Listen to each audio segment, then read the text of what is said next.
ভালো কাজ না খারাপ কাজ? শুধু ভালো কাজ না, সওয়াবের কাজ। শুধু সওয়াবের কাজ না, এই কাজটি মৌলিকভাবে ফরজ একটা কাজ, আবশ্যক একটা কাজ, যেটা না করলে গুনাহ হবে। অথচ রক্ত সম্পর্কীয় আত্মীয় যারা আছেন, যাদের সাথে ব্লাডের কানেকশন আছে, এরকম আত্মীয়দের সাথে সুসম্পর্ক বজায় রাখা, তাদের সাথে আপনার নিয়মিত যোগাযোগ থাকা, সম্পর্ক ছিন্ন না করা, এটাকে ইবাদত হিসাবে, নেকামল হিসাবে, সওয়াবের কাজ হিসাবে, ভালো কাজ হিসাবে আল্লাহর কাছ থেকে পুরস্কার আর সওয়াব পাবেন কিয়ামতের দিন, এই হিসাবে আমরা কয়জন মানুষ করি? মুহতারাম হাজিরিন, আমরা নেকামল বা সওয়াব করার জন্য, সওয়াব অর্জন করার জন্য অনেক দূর পর্যন্ত চলে যাই ওয়াজ শোনার জন্য। সন্দেহ নাই এটা নেকামল এবং গেলে আপনার সওয়াব হবে, কারণ আপনি জ্ঞান অর্জন করতে যাচ্ছেন, ইসলাম শিখতে যাচ্ছেন। কিন্তু আপনার বাড়ির আশেপাশেই হয়তো আপনার ফুফুর বাড়ি আছে, আপনার ঘরের পাশেই হয়তো আপনার চাচার বাসা আছে, চাচার ঘর আছে, চাচাতো ভাই আছে, বোন আছে, যারা আপনার রক্তের সম্পর্কীয় আত্মীয়। চাচাতো পরের কথা, অনেক সময় আপন ভাই আছে, কিন্তু দেখা যায় সে ভাইয়ের ছেলে মেয়ে, সে ভাইয়ের পরিবার, অথবা চাচা ফুপু, অথবা যারা রক্তের সম্পর্কীয় আত্মীয়, তাদের খোঁজ খবর নেওয়া, তাদের সেবা শুশ্রূষা করা, তাদের উপকার করা, তাদের পাশে দাঁড়ানো, তাদের সাথে সুসম্পর্ক বজায় রাখার জন্য একটু চেষ্টা করা, এই কাজটা আমরা অনেকে করি না। অথচ দূর দূরান্তে গিয়ে ওয়াজ ঠিকই শুনি, ঠিক না বেঠিক? যারা এই কাজটা করেন, আমার সে সমস্ত ভাই বোনদেরকে বলবো, ভাইরা আমার, আপনি ইসলামকে বুঝতে ভুল বুঝেছেন। আপনি দূর দূরান্তে গিয়ে ওয়াজ নসিহত শুনেন, ভালো কথা, কিন্তু এর পাশাপাশি আপনাকে মাথায় রাখতে হবে যে আপনার আত্মীয় স্বজনের খোঁজ খবর নেওয়া। আপনি যদি আপনার ফুফুর বাড়িতে যান, এই জন্য যে সেখানে গেলে আত্মীয়তার সম্পর্ক রক্ষা হবে। ফুফু আমার বাবার বোন, তার শরীরে যে রক্ত আছে আমার বাবার শরীরে সে রক্ত, আমি সেই একই রক্তের মানুষ, তিনি আমার নিকটাত্মীয়। কোরআনে আল্লাহ তাআলা বারবার নিকটাত্মীয়দের সাথে সুসম্পর্ক বজায় রাখার নির্দেশ করেছেন, এবং রাসূল করিম সাল্লাল্লাহু আলাইহি ওয়াসাল্লাম বারবার আমাদেরকে নির্দেশ করেছেন আমরা যেন আমাদের আত্মীয় স্বজনের সাথে সুসম্পর্ক বজায় রাখি। এমনকি তারা যদি আমাদের সাথে সম্পর্ক ছিন্ন করে, তারপরও আমরা ভালো সাজার, ভালো হওয়ার, ভালো থাকার চেষ্টা করব। সাজান না, ভালো থাকার চেষ্টা করব। আমরা নিজেরা যাব তাদের সাথে মেশার জন্য, সে মিশতে চায় না, তাও আমি মিশতে যাব। কোনো কারণে মনোমালিন্য হয়েছে, আমি নিজে থেকে সেটা দূর করে ফেলবো, কারণ সে আমার আত্মীয়।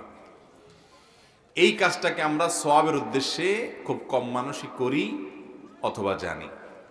আজ আমরা এই আমলটিকে যদি আমাদের জীবনে আনার জন্য সংকল্প করতে পারি, তাহলে এক বিপুল পরিমাণে সওয়াবের অধিকারী হওয়ার মতো একটা আমল আমরা জেনে গেলাম।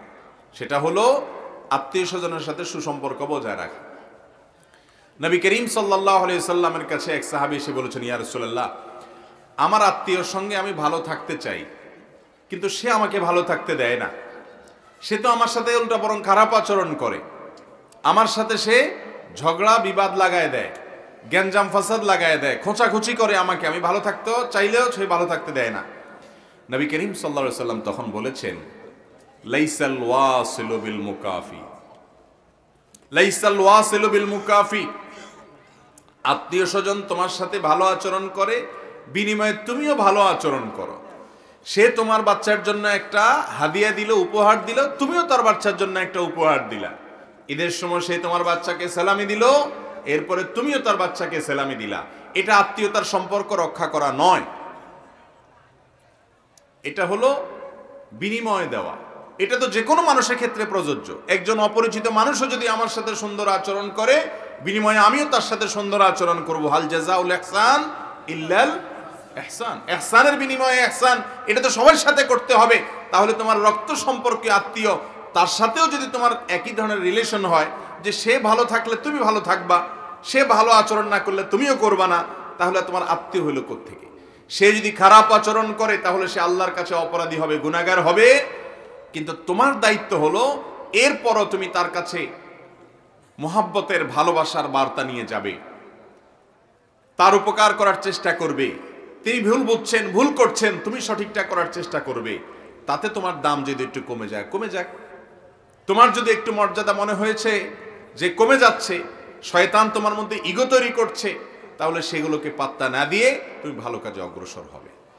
আত্মীয় স্বজনের সাথে সুসম্পর্ক বজায় রাখার উদ্দেশ্যে বাড়ি থেকে যদি আপনি বের হন, বের হয়ে আপনার চাচার ঘরে অনেকদিন যান না, একটু যান, যায় খোঁজ খবর নেন।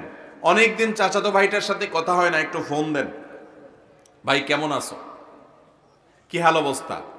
অর্থ করে দিয়া পারেন না, অন্তত কথা দিয়া মোহাব্বতের সাথে খোঁজ খবর রাখেন, তাহলে দেখবেন ইনশাআল্লাহ বিইذনিল্লাহ আপনার এই ফোনটাও ইবাদত হিসাবে, নেকামল হিসাবে, সওয়াবের কাজ হিসাবে আপনার আমলনামা উঠবে। অথচ আমরা জানি না এরকম হাজারো কাজ আছে যেগুলো সওয়াবের কাজ, কিন্তু আমরা জানি না। যেগুলো ইবাদত আমরা জানি না, যেগুলো নেকামল আমরা জানি না। আত্মীয় স্বজনের সাথে সুসম্পর্ক বজায় রাখবো তো ইনশাআল্লাহ। অনেক সময় দেখা যায় সারা এলাকার সব হুজুর দাওয়াত করে বাড়িতে খাওয়া, বড় বড় হাজী সাহেবদের সাথে তার দোস্তি সম্পর্ক, বড় বড় হুজুরদের সাথে সেলফিও আছে, ফেসবুকে পোস্টও দেয়, কিন্তু চাচাদের সাথে গন্ডগোল আছে না নাই? আপন ভাইয়ের সাথে মারামারি, ফারাফারি হতে পারে একসাথে থাকতে গেলে, কিন্তু তার জন্য সম্পর্ক নষ্ট, কথাবার্তা বলা বন্ধ, আসা যাওয়া নাই, জলচল নাই, উঠা বসা নাই। জায়েজ না হারাম?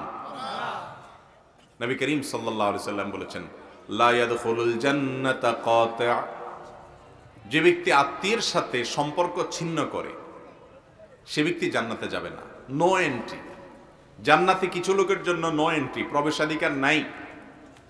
সেই দুর্ভাগা মানুষগুলোর ভিতরে এক শ্রেণী মানুষ হলেন তারা, যারা তাদের রক্ত সম্পর্কীয় আত্মীয়ের সাথে সম্পর্ক ছিন্ন করে। চাচার সাথে আপনার গন্ডগোল হতে পারে, দুইটা হয়তো জমি জমা নিয়ে দুইটা ঝামেলা, একটা ঝামেলা হতে পারে, কিন্তু সেজন্য সম্পর্ক ছিন্ন আপনি করতে পারেন না। তিনি আপনার রক্ত সম্পর্কীয় আত্মীয়। শুধু চাচা নন, এরকম আরো যতজন আছেন। নবী করিম সাল্লাল্লাহু আলাইহি সাল্লাম বলেছেন, ইন্না আস-সাদাকাতু আলাল মিসকিনি সাদাকাহ, তুমি সাধারণ গরিব মানুষকে দান করলে একটা সওয়াব পাবা, সেটা হলো দানের সওয়াব। ওয়াস-সাদাকাতু আলা যিল কুরবা সিলাতুন ওয়া সাদাকা, আর যদি তুমি তোমার কোনো আত্মীয়কে দান করো তাহলে দুইটা সওয়াব পাবা। একটা হলো দানের সওয়াব, আরেকটা হলো এই দানের মাধ্যমে আত্মীয়ের সাথে তোমার যে সম্পর্ক ঘনিষ্ঠ হলো, সে যে তোমাকে ভালোবাসলো, একটা সম্পর্ক যে ভালো হলো, সেজন্য আত্মীয়তার সম্পর্ক রক্ষা করার সওয়াব, দুইটা সওয়াব তুমি পাবা। আমাদের অনেক ভাই বোন আছেন, অনেক মসজিদ মাদ্রাসায় টাকা দেন, অনেক ওয়াজ মাহফিলে টাকা দেন, অনেক ভালো ভালো জায়গায় টাকা দেন। মাশাআল্লাহ, এগুলো ভালো কাজ করেন, এগুলো করবেন অবশ্যই। কিন্তু এগুলো করে যদি আপনি আপনার নিজের রক্ত সম্পর্কীয় আত্মীয় স্বজন যারা অভাবী আছেন, গরিব আছেন, চলতে কষ্ট হয়, অসুবিধা হয়, তাদের দিকে যদি আপনি খেয়াল না করেন, তাহলে আপনার ওই দানের চাইতে এই দান আল্লাহর কাছে অনেক বেশি গুরুত্বপূর্ণ, অনেক বেশি সওয়াবের কাজ। মনে থাকবে তো ইনশাআল্লাহ? যেটাকে আমরা ভালো কাজ হিসাবে অনেকে জানি না, সেটা হলো আত্মীয়তার সম্পর্ক রক্ষা করার চেষ্টা করা।